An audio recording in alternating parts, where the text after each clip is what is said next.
Good afternoon. How's it going? What, do-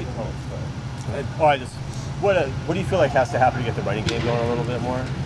Yeah, I think just good execution from all 11, from the first quarter on. I think it's something we've been working at and hasn't gone our way the last few weeks against some good defenses there. And so we'll just keep putting our heads down and working. It's the way we know how to do it, and the guys have done a great job. Ken's done a great job this week at practice. The O-line, everyone getting in sync, along with Andy and Kaylee driving those guys to work harder, push themselves, and keep doing a great job of looking to improve, even though we're in that, kind of 2/3 point in the season, still looking to improve upon ourselves fundamentally and where we can look to get better. How does your play calling maybe change without Aaron Donald right in the middle again?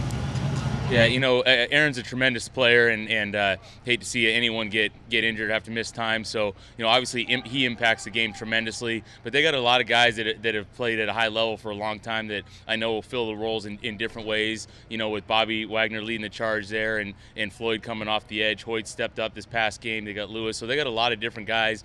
And Coach Morris has done a good job of really getting those guys up front, different mixing and matching of their pick games and stunts. And so I'm sure they'll have a good scheme and a way to adjust and adapt and overcome the different injuries that they've had to unfortunately face throughout the season. Do you have to change anything up because of Bobby and his familiarity with you and the offense and everything else?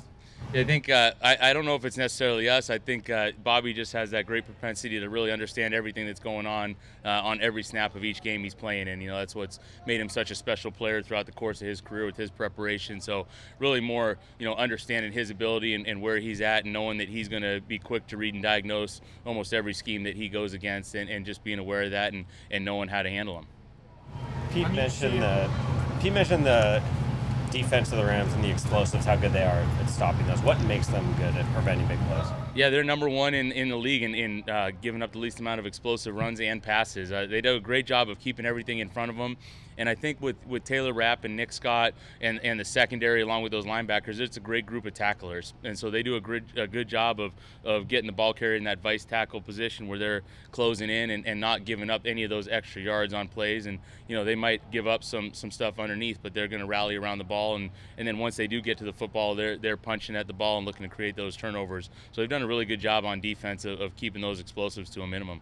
You have to be patient, therefore, or do you just say, let's challenge that and see what they can do? Yeah, I think it's something that Gino's done a really good job all year long, and I think it's a hard part of going against a defense like this structure or defenses in general in the league of taking what they give you and not going outside the framework just to try to feel like you got to do something different or something special because you're not getting maybe an explosive play within a drive.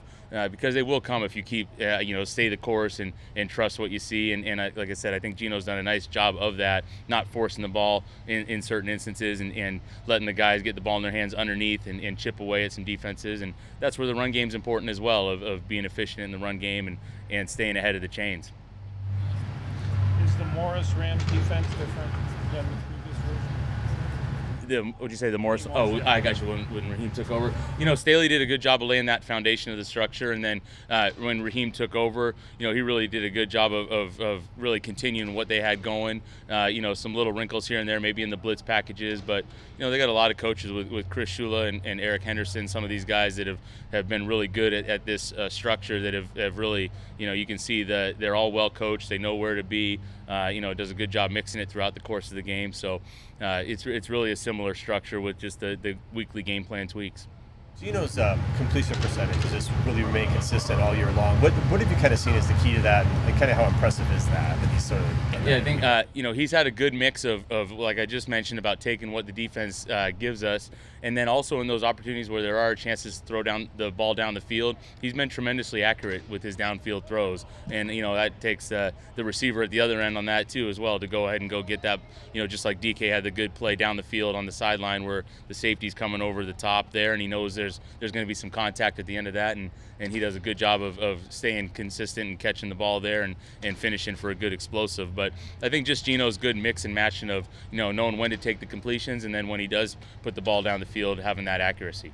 Gino is talking about us a lot about that, taking what's there. Do you ever have to remind him of that, like in a game during the week, or does he sort of, is that already in his head? Yeah, I think it's ingrained in the way he's playing, but it's also something, we're always in open communication with, Dave Canales has done a great job, and Kerry Joseph communicating throughout the course of the game of, maybe what's going on and relaying stuff to myself and to Gino. But it is something where it's like, all the fundamentals, stuff as far as, how we're playing throughout the course of the game. I think those little reminders throughout the game are important, and it's something that allows the players to also have that reset button where things are getting crazy in a game. They can go back to some of the basics or fundamentals that they've worked on throughout the course of training camp or throughout the course of their lives that really can settle down big moments in the course of games. Are you talking directly to Gino, or are you saying that you talked to Canales? I think a little bit of both, right? On the sideline, I think there's a good, open lines of communication with the three of us there, and sometimes I'm talking directly with Gino, but I might be talking to some other guys or getting the next series ready, and that's where Dave's done a great job of really previewing what's coming up or the flow of the game, how that's been going, and keeping Gino in that good rhythm. How do you see him respond on weeks like this when you've lost, I guess, compared to, when you had the 4-game winning streak and everything was going well?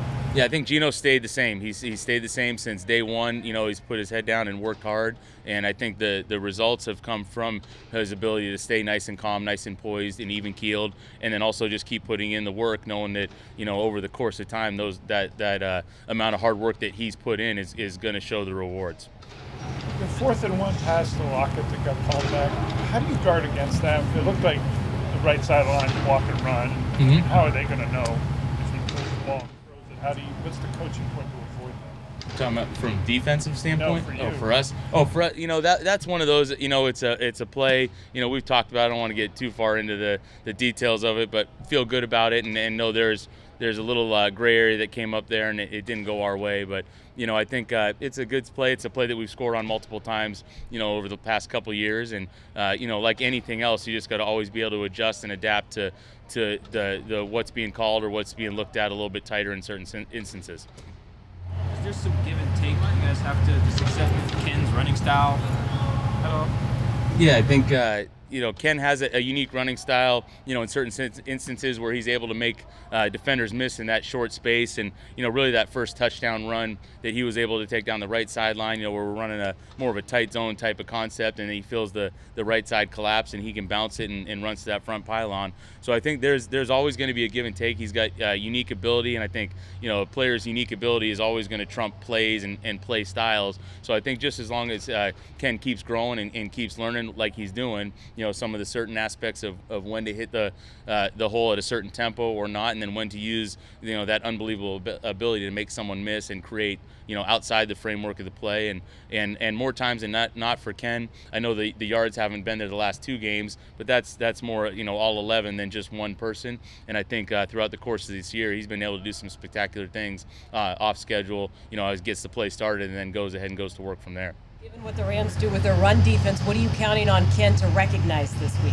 Yeah, I think the important thing against these guys is just recognizing the structure of the defense that we're going against. They do a good job of mixing and matching different personnel groups, different fronts. They'll have their blurred coverages, and I think a lot of those things from the running back point of view, if he can pre-snap recognize some things, anticipate things, just allows him to play that much faster once the ball's in his hand. How does Bobby's play recognition show up on film?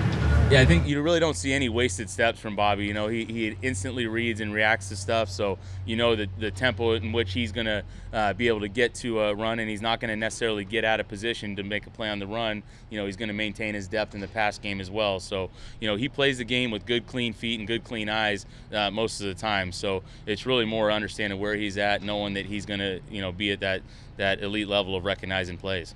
As a run defender, does Jalen have some of that too?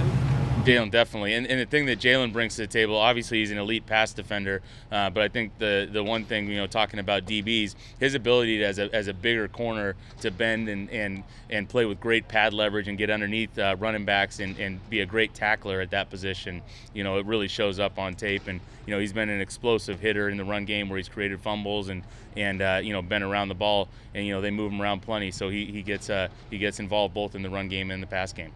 Better run defending DBs you've seen? Yeah, just because his size, power, and then his understanding and instincts, really puts him at the top of the list as far as run stopping corners. When you look at the third downs the last couple of weeks, what are you seeing? These themes, trends? Yeah, I think a lot of want to execute a little bit better on each one of those, and there's a lot of different things that go into each one of those third downs. I think starting with the communication, making sure we're on the same page there and getting that protection solidified right away, and then also getting the ball out and timing and rhythm. And it's really going to be the same thing, and we want to be really that process over results type of cliche, but we've had good third down days and bad third down days, but really just saying what's our process like during the course of the week, and knowing, hey, how are we going to execute, and how is all 11 going to be involved in that, looking to improve this week going forward. Anything else? Good. All right, thank you.